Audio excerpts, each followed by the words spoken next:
Donc Jésus prêchait, Jésus enseignait, Jésus guérissait et Jésus expulsait les démons dans le corps. Donc tout ministère authentique doit avoir ce fondement des 4 dimensions. Tu as beau parler de la prédication et puis parfois tu t'enorgueillis nulle part ailleurs. Ça n'est pas le problème. Parce que la Bible dit, quand tu lis dans Luc chapitre 6, je vais justifier ça par la parole.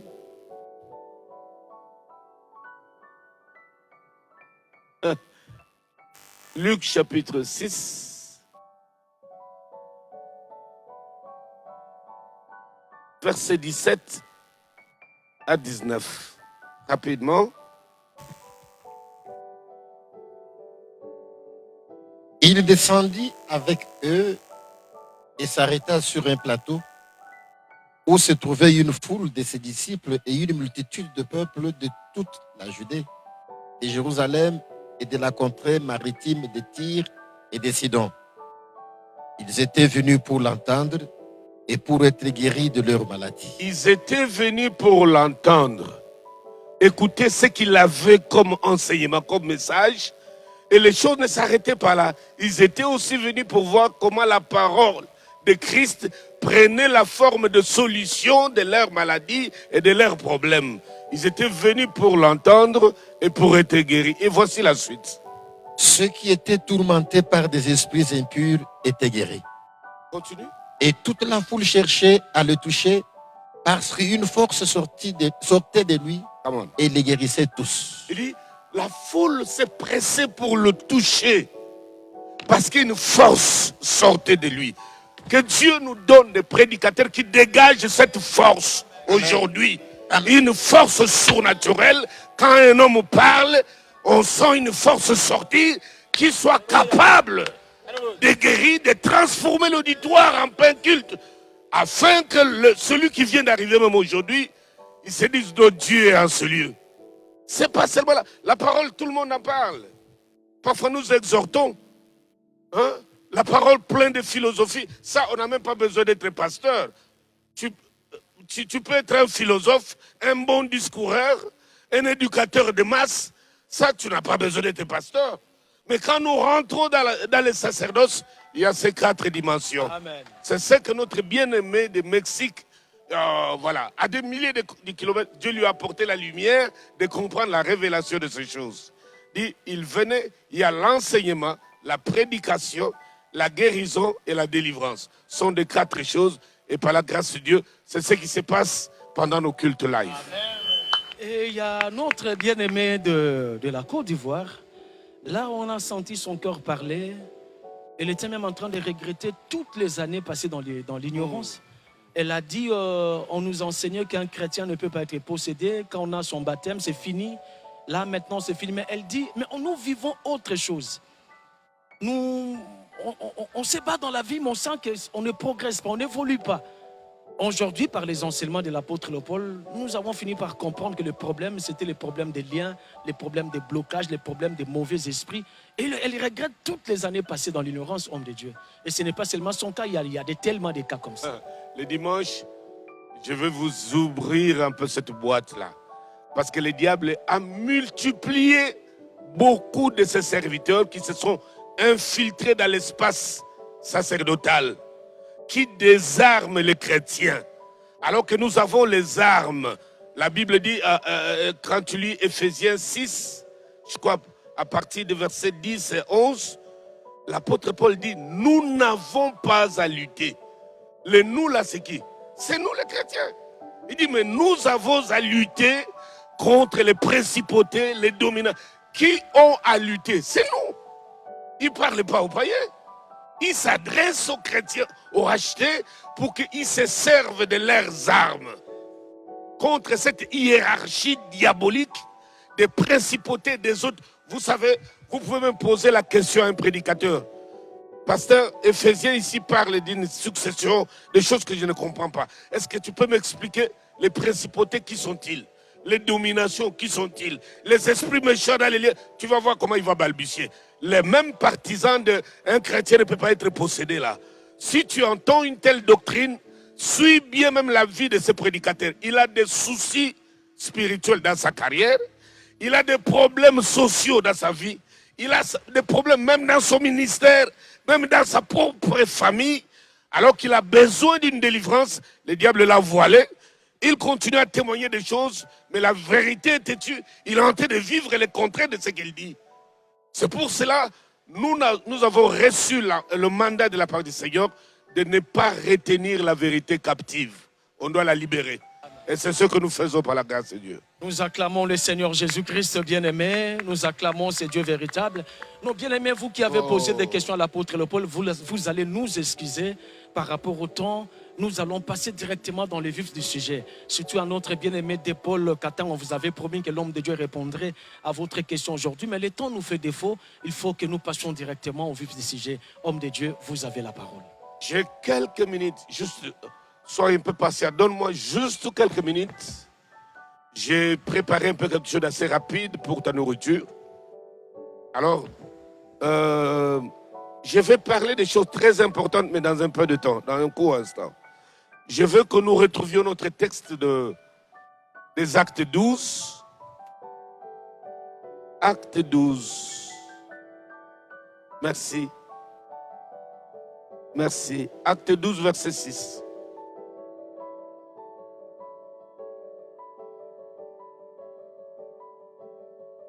C'est parti, pasteur Charles. La nuit qui précéda le jour où Hérode allait le faire comparaître, Pierre, lié de 2 chaînes, dormait entre 2 soldats et des sentinelles devant la porte gardaient la prison. La nuit où il devait être livré, la nuit, c'est la nuit. Donc nous avons ici 2 temps. Pourquoi je parlais de la nuit? Souvent, même quand j'entends des prédicateurs parler des maris de nuit, des femmes de nuit, je vais juste dire une chose. Les démons des maris de nuit ou femmes de nuit ne sont pas synonymes seulement des rapports sexuels. Ça, on veut réduire les démons dans une seule activité. Les démons qu'on appelle succubes ou incubes, là, ils ne viennent pas coopérer dans le domaine des rapports sexuels. C'est l'une de leurs activités quand ils veulent détruire une personne. Ça, c'est de 1. De 2, quand la Bible parle de la nuit, cela ne veut pas dire seulement que la nuit en termes de temps où il y a l'absence du jour. Parce que dans le monde spirituel ténébreux, ils peuvent faire même que ton jour devienne une nuit. Toi, tu crois que tu es en train de marcher le jour. Pour eux, ils ont appelé la nuit pour toi. C'est comme ça que, puisque c'est la nuit, tu vas travailler en plein jour selon les hommes, mais en train de tâtonner, en train de tourner en rond, parce que les grandes activités, nous les opérons la journée. Mais c'est la nuit qu'on va se reposer. Mais dans le monde spirituel, ils peuvent transformer ta journée en faire une nuit. Et souvent, la nuit, dans le monde des ténèbres, c'est leur journée, parce que c'est là où ils prennent des corps astrales, ils font des voyages astrales, ils vont manger la chair humaine. Ils le font. Nous, on appelle ça la nuit. Mais eux, ils attendent ce temps-là, parce que c'est le jour pour eux. Mais maintenant, quand c'est le jour pour l'humain, lui, il appelle ça la nuit. Et si tu n'es pas éclairé, tu peux commencer à travailler à contre-courant de ta propre réalité. J'entends souvent maintenant, on est en train beaucoup d'enseigner sur les batailles de nuit, Mais les combats de nuit ne sont pas que des nuits quand les gens dorment. Quand tu lis les livres de Job, ceux qui invoquent les esprits, qu'est-ce qu'ils disent? Que le jour là se transforme en nuit. Que cette journée se transforme en ténèbres. C'est-à-dire que dans la hiérarchie luciférienne, il y a des anges du diable déchus qui ont reçu mandat de transformer les jours de gens en nuit. Parce que c'est eux la nuit qu'ils sortent. Ok. Je vais t'ouvrir un peu là. Commençons rapidement dans Genèse chapitre 1. Genèse 1, s'il vous plaît.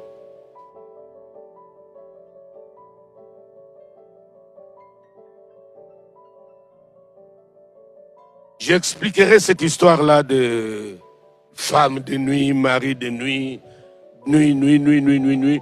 Nous croyons que c'est un temps où il y a l'absence du jour. Or, c'est spirituellement autre chose. Genèse, s'il vous plaît, chapitre 1, versets 3 et 4.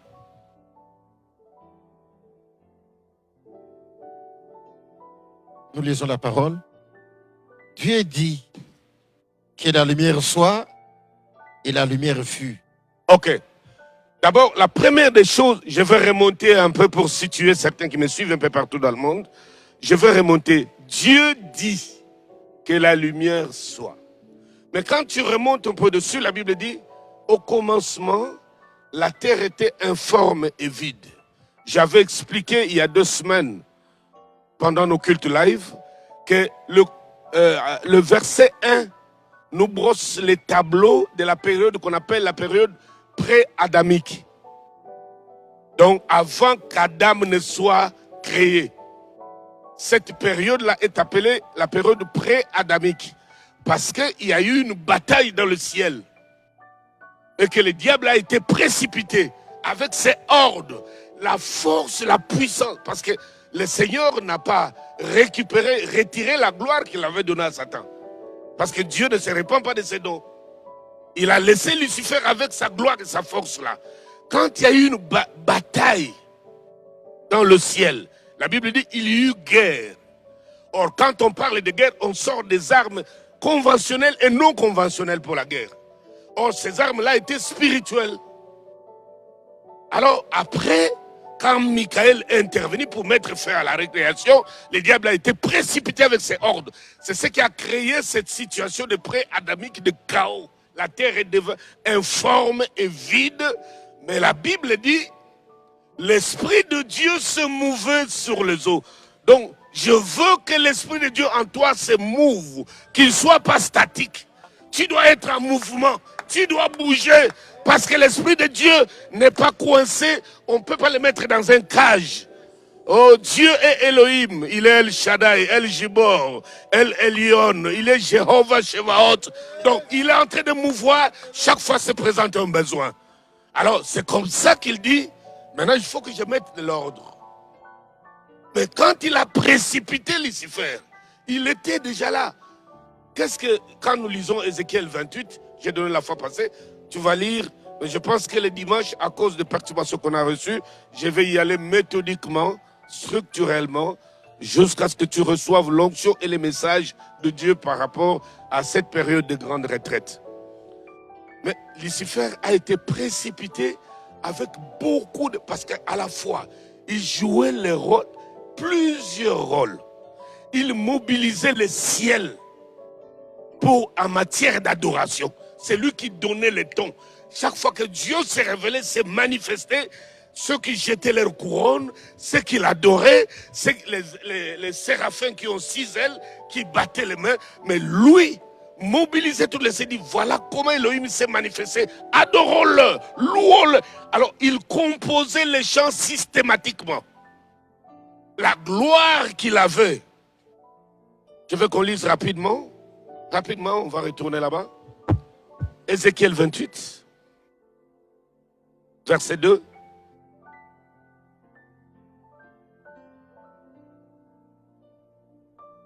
Je sais que beaucoup sont en train de découvrir pour la première fois qu'il y avait une civilisation, je dirais, pré-adamique.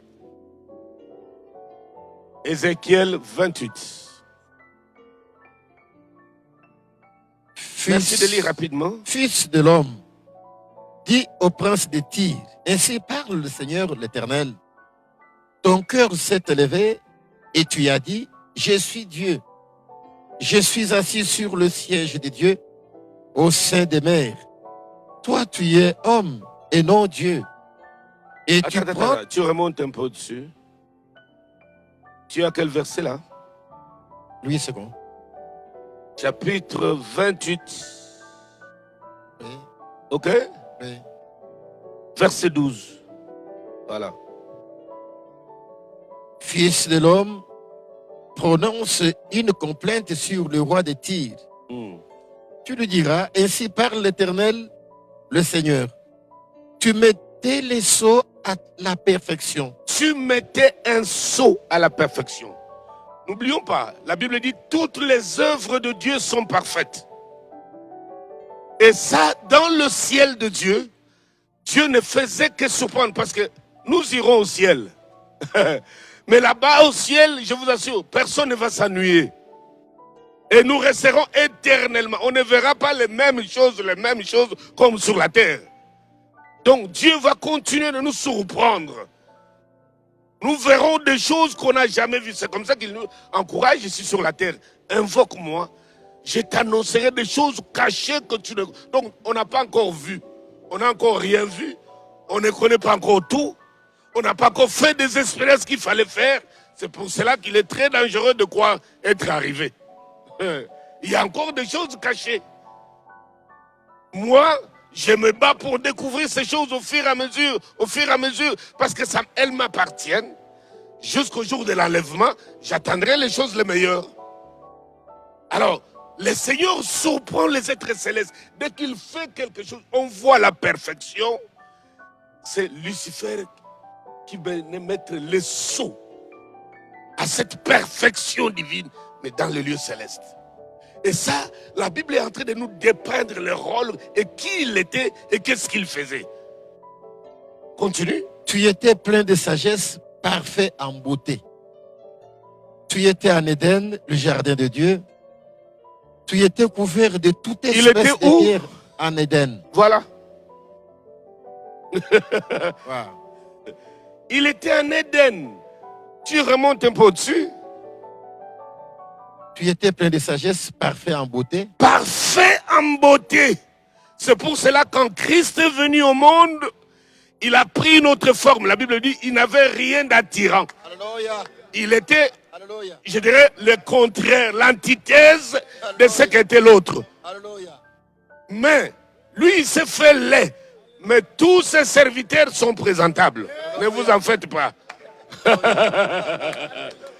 Parce que nous lui avons donné notre laideur de péché. Lui nous a donné sa beauté, Alléluia. sa splendeur, sa gloire. N'est-ce pas merveilleux ça? Alléluia. Alléluia. Alléluia. Il dit tu étais parfait en beauté et en sagesse. Et là, on est en train de nous dépeindre cet être mystérieux. Quand j'entends les gens, vous glorifiez beaucoup Satan. C'est que toi, tu ne connais même pas Dieu. Parce que si tu connais Dieu, tu vas découvrir le diable. Parce que, je vais te dire même quelque chose qui va te choquer.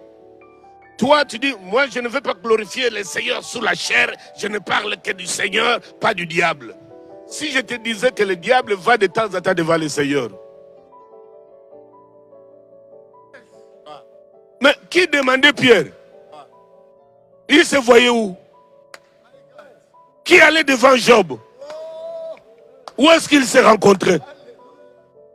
Tu ne peux pas prétendre avoir la révélation de Dieu si tu ne connais pas aussi cet homme-là. Parce que les deux sont des mystères.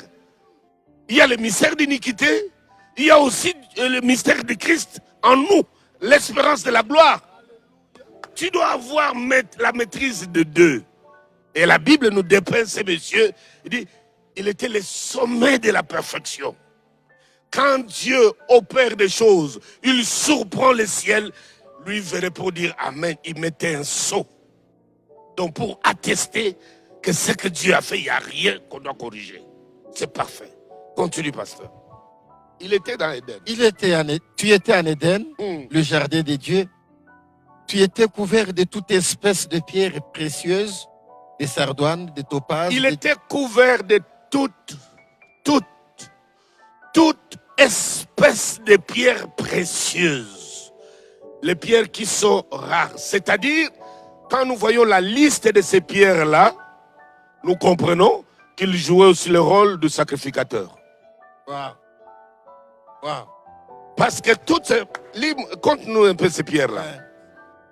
De toute espèce de pierres précieuses, de sardoines, de topazes, de diamants, des chrysolites, d'onyx, de jaspe, de saphir, d'escarboucles, d'émeraude et d'or. Oh, quand tu regardes toutes ces pierres-là, Tu le retrouves sur le pectoral du souverain sacrificateur. Il est porté. Donc, il avait ça sur lui. Il jouait le rôle du sacrificateur. Continue. Tes tambourins et tes flûtes étaient à ton service. Les préparés mêmes pour le jour. tambourins et des clochettes là qu'on trouve au banc de la robe Wow. de sacrificateur. Lui, il avait ça. Wow.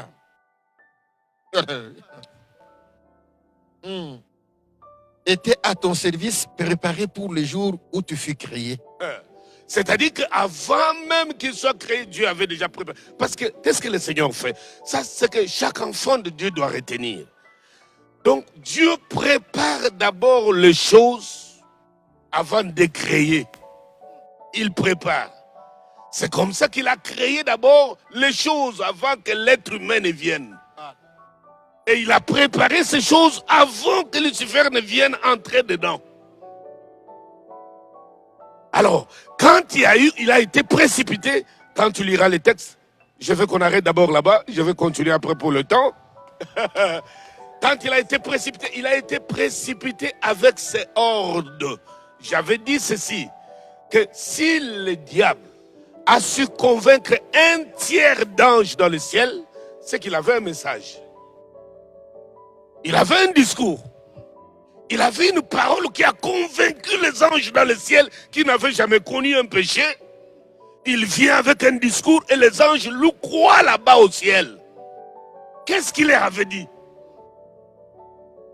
Vous voyez comment le diable est en train de perdre. Je vous dis aujourd'hui, quelqu'un passe à la télé, il vous dit, bien-aimé, le monde est en guerre. Nous avons un ennemi invisible, restez chez vous. Nous avons cru.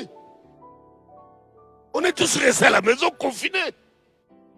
Sans une arme, juste par la puissance, une parole bien rodée, bien réfléchie. Chaque journaliste qui passe, il rôde. Nous nous retrouvons à la maison sans qu'on nous ait obligés par des armes de rentrer à la maison. Donc le monsieur avait une parole qui a convaincu les anges célestes, s'il vous plaît. Je vais monter un coup d'État. Ces messieurs-là, Elohim, on va les destituer. Moi, je vais prendre sa place. Et vous, vous serez mes ministres. Et là, au ciel, et les anges lui ont cru qu'il allait réussir dans son coup. Mes frères, c'est pour cela qu'il faut faire très très attention à certains discours de soi-disant de prétendus prédicateurs. Attention, ça peut convaincre, mais le résultat final, ça t'éloigne de Dieu. Tu sens que tu deviens de plus en plus mondain, de plus en plus méchant, de plus en plus païen, mais tout en restant dans l'église. Attention, tout discours qui ne transforme pas le cœur, qui ne répond pas aux besoins spirituels du cœur, il ne vient pas de Dieu. Cela doit être clair et les saints doivent dire Amen à haute voix. Alléluia. Maintenant, dès qu'il est précipité, il était déjà dans Éden. Il était dans Éden. Alors, c'est alors que verset 1 vous dira, au commencement, la terre était informe et vide. Et le Seigneur dit, maintenant je dois séparer les choses. Il dit que la lumière soit. La fois passée, j'avais dit, quand Dieu a dit la lumière soit, lui-même il est lumière. C'est-à-dire qu'il dit, maintenant je dois me manifester. Il s'est révélé. 1 Jean nous dit, Dieu est lumière. Tu peux lire dans 1 Jean 1,5. Tu vas lire ça à la maison ou tu vas lire ça après. Et Philippiens 2,15, il vous dit aussi, Dieu est lumière et nous, nous sommes les enfants de lumière. Il a séparé les choses. Maintenant, tu peux retourner au Genèse 1, à la Genèse 1. 3 et 4.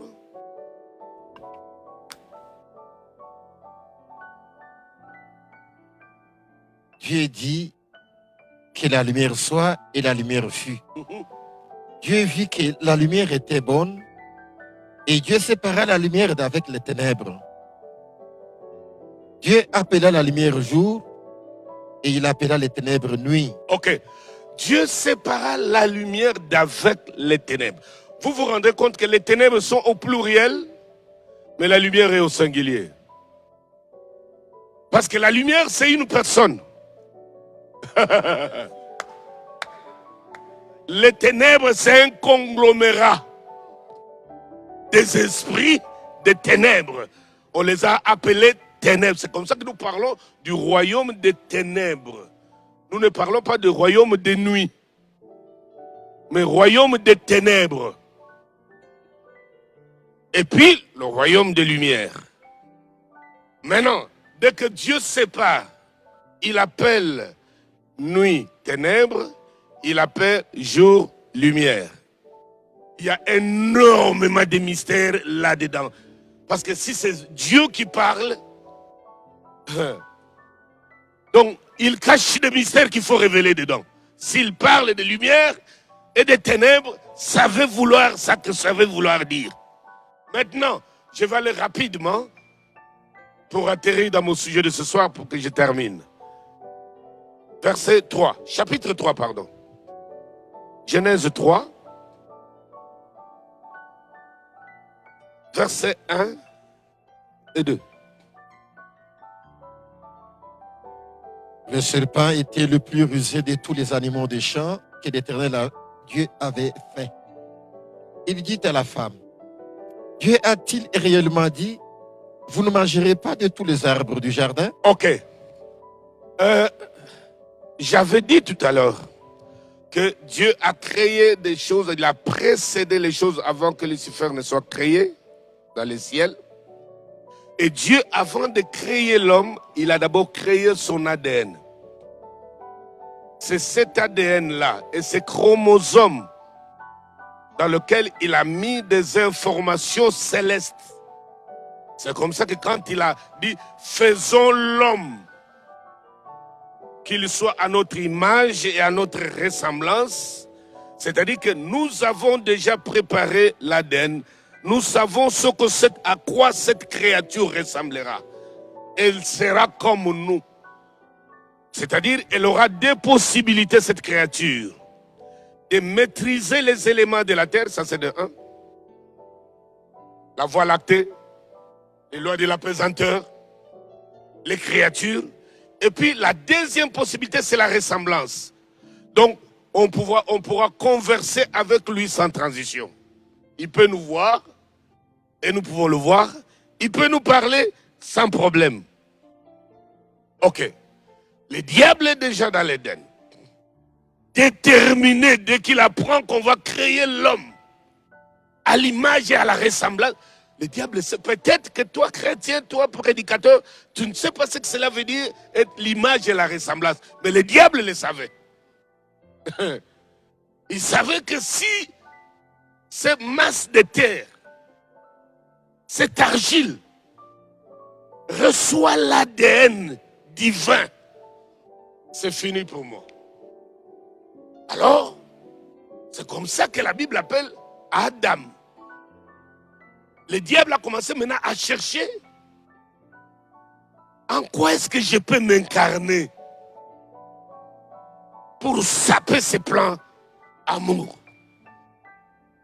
Dans quelle chose je peux m'incarner?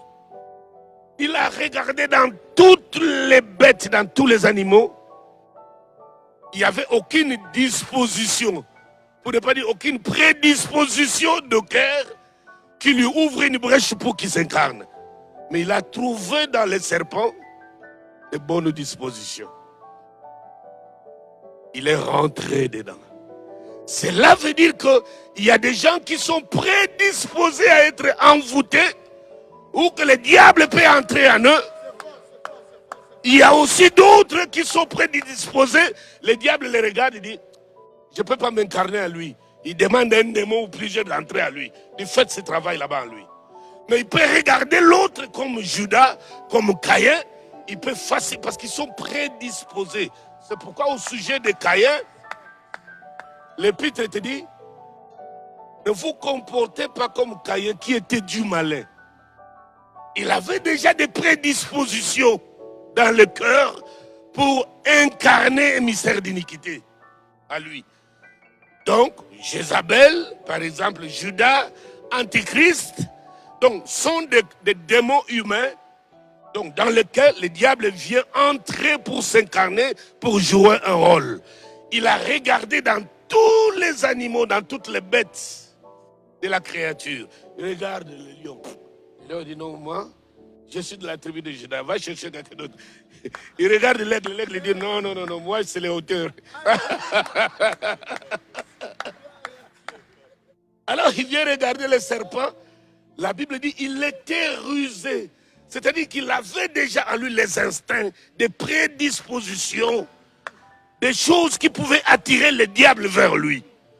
Il y a même dans l'église, il y a même parmi les saints, il y a même dans des familles, des personnes déjà prédisposées, incapables de faire le bien.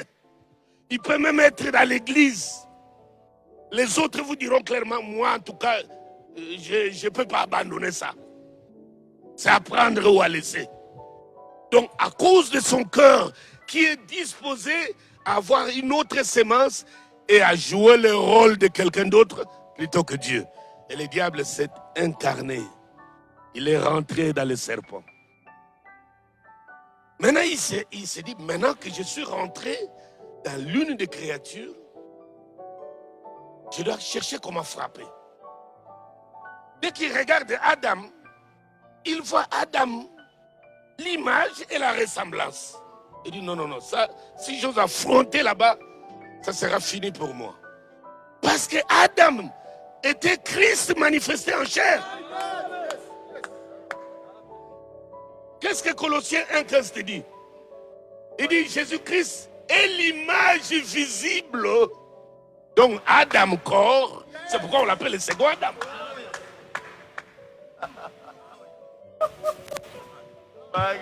Il dit, je ne peux pas l'affronter parce qu'il y a un problème d'ADN là-bas. C'est pourquoi il est allé chez la femme. Pour des raisons d'abord spirituelles. Il a trouvé un maillon faible. Le diable cherche des maillons faibles. Il ne faut pas que tu sois un maillon faible. Il ne faut pas que tu sentes en toi les réflexes du diable, les réflexes du monde. La facilité de consulter les sorciers, les marabouts. Tu es trop zélé pour ces choses. Mais quand on te parle de la parole de Dieu, tu vois, qu'est-ce que le diable fait? Dans le monde spirituel, il sait que les vrais rachetés sont plus puissants que lui.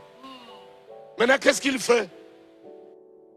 Dans ces batailles-là, il ne peut pas sortir vainqueur. Qu'est-ce qu'il, devant chaque ennemi qui te redoute, il va commencer à te mépriser.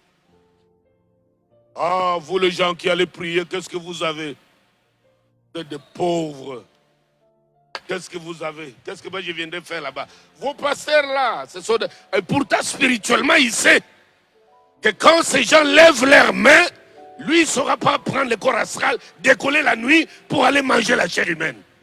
Mais sur le plan physique, il use de l'intimidation, du mépris. Et si tu suis cela, tu vas croire à son évangile. C'est un peu comme les colons. J'ouvre un peu la petite parenthèse. Dès qu'il vient, il voit que l'homme noir est fort. Il a des qualités, il a ceci. Alors, c'est comme si quand tu as faim, et tu viens de manger, tu es déjà rassasié, mais quelqu'un vient te dire que tu as faim. Tu lui dis non, je viens de manger. Il dit non, tu as faim. Et c'est comme si toi-même tu n'as pas un ventre pour sentir que le ventre est plein. Mais il veut te faire croire à quelque chose que tu n'es pas. Et dès que le message passe, il prend le dessus sur toi. C'est exactement ce que le diable a fait avec la femme. Dès que le message est passé, regarde,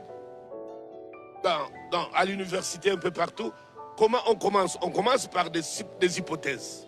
À supposer que.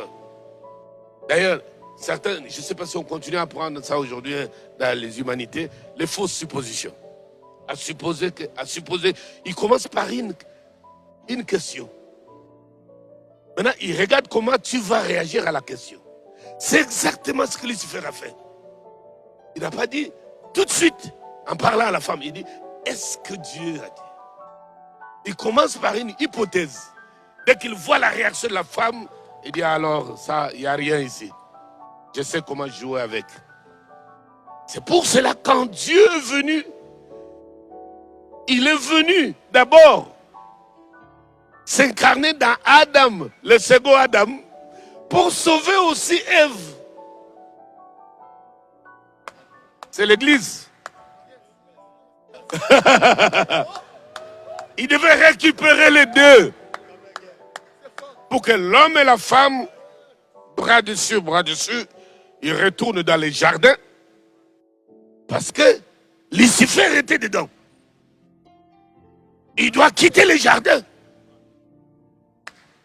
Qui retourne dans Éden. Mais dans les jardins d'Éden, là, c'était pas sa place. Il fallait que le couple retourne dedans. Et je suis dans la joie de t'annoncer une bonne nouvelle. Bientôt, l'homme et la femme vont se prendre bras dessus. Ils vont retourner dans les jardins. Christ revient bientôt. Il va récupérer la femme, l'épouse. Ils vont retourner ensemble. Alléluia. Parce que la sémence initiale doit correspondre à la sémence finale. C'est pour cela qu'il y a des personnes dans le corps desquelles les démons s'incarnent. Il y a aussi des personnes dans le corps desquelles les diables en personne s'incarnent. Donc, comme les démons aiment résider là où il y a la chair et le sang, c'est facile qu'ils rentrent dans le corps humain ou dans une bête. C'est pour cela que vous verrez dans toute l'histoire, quand Dieu a envoyé son peuple affronter les nations, d'abord, la plus grande confrontation, c'était en Égypte. Vous avez vu le bâton de Moïse sortir les choses. Soit c'est le pou, soit c'est le serpent, ou soit de l'eau qui change en sang, des choses comme cela, dans les 10 plaies. Là. Les diables entrent dans le corps, là où il y a le sang, et là où circule l'eau. C'est comme ça que nous avons des démons qui aiment rester dans les eaux. Les autres aiment rester dans les arbres. Les autres s'incarnent dans les bêtes féroces. Les autres encore aiment rester dans les corps humains pour jouer un rôle. C'est comme cela qu'ici sur terre, nous avons des personnes qu'on ne peut pas fréquenter, qui ne sont pas fréquentables. Même si tu les vois avec la Bible à main, à peine que tu passes un temps avec lui, tu sens qu'il a d'autres réflexes, il a d'autres attitudes bizarres, mais il veut que tu épuises son attitude là. Il veut que tu le suives dans cet art-là. Il y a aussi des femmes qu'on ne peut pas marier. Il y a des femmes qui ne sont pas mariables. Il y a aussi des hommes qui ne sont pas mariables. Voilà pourquoi, pendant cette retraite, l'onction va s'occuper de ce genre d'affaires. Le courant nous a trahis. Je veux qu'on se lève un peu. Lèvons-nous. Je m'arrête là aujourd'hui. Ne rate pas les services de dimanche. Ne rate pas, sous aucun prétexte. Tu entendras des choses avec puissance et révélation, parce que la révélation est claire, et l'onction va accompagner la révélation. Ta vie va changer d'un bout à l'autre, d'un camp à l'autre. Alléluia. Tu peux commencer à remercier le Seigneur. Remercie le Seigneur. Remercie le Seigneur pour ses richesses insondables.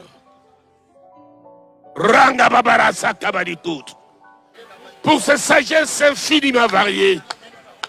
Pour les choses qui viennent d'en haut, que Dieu a réservées pour ceux qui lui appartiennent, pour ceux qu'il a connus d'avance.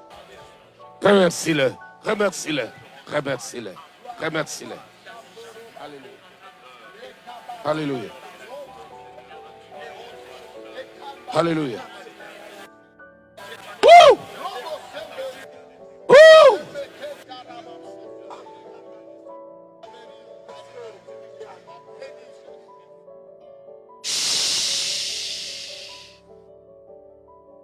Suis ces paroles, dit Seigneur Jésus. Tu as parlé à mon âme. Tu as apporté la lumière à mon esprit. Je suis à toi. J'ai des signes que tu me connais.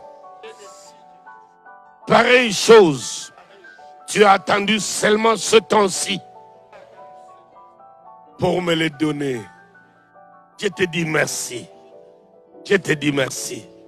Tu as préparé de bonnes choses pour moi. Et même de bonnes dispositions de cœur. À partir d'aujourd'hui, je ne suis plus la caserne des démons.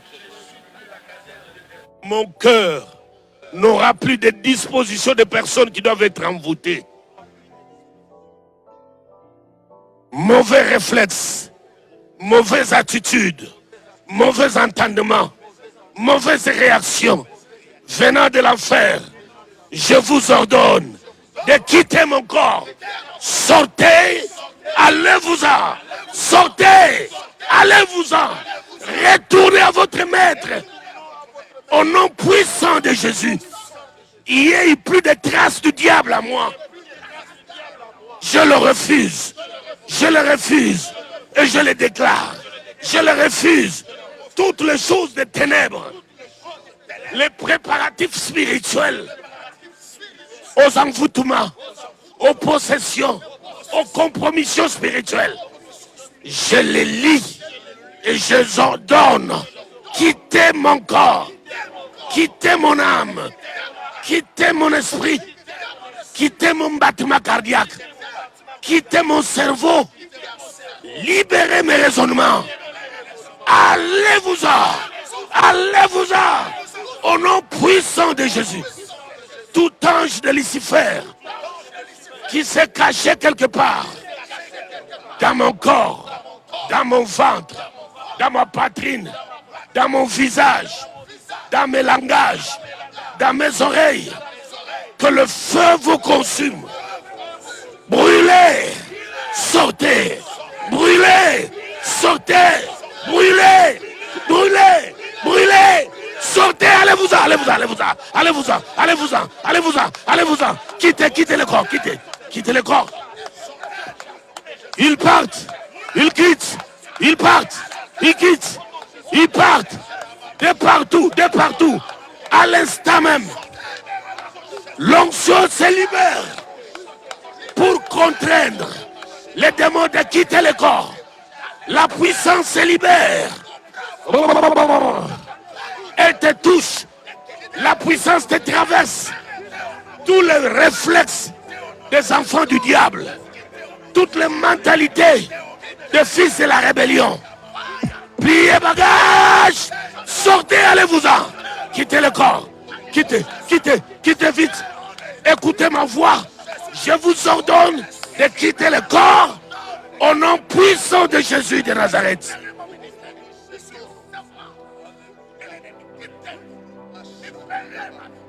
Tu es libre. Partout là où tu m'entends cette heure, l'onction te localise et te dit tu es libre. L'onction a pointé son doigt sur toi. Elle te dit tu es libre. Tu es délivré. Les diables et ces démons ont plié bagages et toutes les attitudes négatives, le pessimisme, les insatisfactions inutiles, les plaintes ont plié bagages, ont libéré ton corps. Dès à présent, les nouvelles dispositions de cœur et de l'âme descendent par la puissance de l'onction. Tu es maintenant, à l'heure où je parle, suffisamment prédisposé à recevoir l'impartation, l'onction et la grâce pour que tu rentres dans une nouvelle dimension. Un jour nouveau s'élève. Tes nuits qui étaient devenues ténébreuses et tes jours qui étaient devenus de nuit dans le monde spirituel, je détruis toutes ces déformations. Je remets chaque chose à sa place dans ta vie. Que le jour soit jour. Tu vaincras les batailles de jour et tu gagneras les batailles de nuit. Au nom puissant de Jésus, tu dis Amen. De tout cœur, tu dis Amen. Je vais entendre un Amen de quelqu'un qui a été impacté. Amen. Tu peux acclamer le Seigneur très fort, très fort, très fort. très fort. Tu es béni. Tu es puissamment béni. La puissance de cette onction a apporté une puissance dans la révélation. Les uns, je vous ressens, pendant que je parlais de la part de Dieu, certains en train de parler en langue. C'était en train de transpirer de peur, de découvrir des choses qui n'avaient jamais soupçonné l'existence. Et oui, bien-aimé, c'est comme ça que l'onction opère et se manifeste. Tu peux remercier le Seigneur parce que si Dieu décide que de telles choses soient entendues par un humain comme toi, c'est que tu es dans son agenda. Tu es dans son programme, il te connaît. C'est comme ça que tu vas te préparer cette nuit, tu vas faire les mêmes déclarations la nuit. Tu vas dire la même chose, que le diable ne peut plus s'incarner en toi parce qu'il n'y a rien de lui en toi. Il n'y a aucun signe du diable qui l'attire vers toi. Que ce soit la bière, que ce soit les hommes, que ce soit les femmes, qui te faisaient trembler, il n'y a plus un signe qui t'est prédisposé aux envoûtements. Tu es libéré. Alléluia. Tu vas faire la même prière 40 minutes à partir de minuit en appliquant l'huile comme je t'avais dit. Mais à partir de dimanche, on va basculer dans une nouvelle dimension de ce service jusqu'à la fin du 10e jour. Demain, envoie ton offrande de partout et tes dîmes, tes libéralités, tes actions de grâce, tes remerciements à Dieu pour ces immenses choses qui ne cessent de déverser en toi pendant ce temps de confinement, comme tu l'as toi-même remarqué. Tu peux rester un moment tranquille, en train de remercier Dieu à voix basse dans ton cœur. Et lui merci, Seigneur. Je suis le plus aimé. J'en ai de preuves. Qui suis-je? Quelqu'un comme moi. Que tu me visites à une telle dimension. Je m'attendais à quelque chose, mais pas ces choses-là. Là, tu as confirmé la parole que tu es un Dieu qui donne au-delà de ce qu'un homme peut imaginer ni penser. J'en suis témoin aujourd'hui. Je te dis merci, merci et Amen. Tu peux acclamer le Seigneur.